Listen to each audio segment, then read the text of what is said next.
रोपतिया धान धान रोज रोपतिया धान मुस्काना रे तनिक लागता नहीं ऊपर कहना रे रोज रोपतिया धान मुस्काना रे Presented by Lovely Films Production. रोज रोपतिया धान मुस्काना रे आप सुन रहे हैं अमित पटेल की आवाज में। हर चैत में कैला सकटनी रे तब नहीं ओकरा के डटनी रे ए यार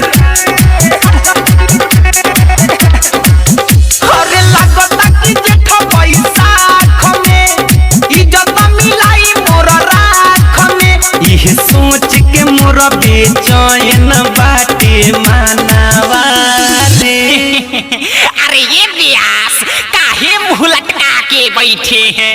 हर का बताई तनिक लागता नहीं ओकर रहनवा रे रोज रोपतिया धान मुस्कानवा रे निक लागता नहीं ओकर रहनवा रे रोज रोपतिया धान मुस्कानवा रे रोज रोपतिया धान मुस्कानवा रे तनिक लागता नहीं ओकर DJ विकास रीगा सीतामढ़ी। रोज रोपतिया धान मुस्कानवा रे रोज रोपतिया धान मुस्कानवा रे Presented by Lovely Films Production.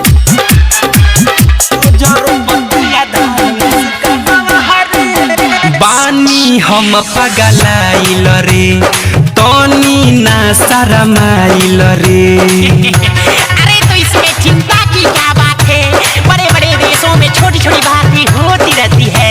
अरे बानी हम पगलाइल रे तनी ना शरमाइल रे दिन भर घूमे खेते खेते बहुत बियाया गराइल रे दिल पर चोट वाला गल रे कर के वो छोड़ी पागल रे सब माटी में मिलावे मोरा यार मनावा रे अरे जाए दम मर्दे, कमाते नु बिया, तुम मजा करो।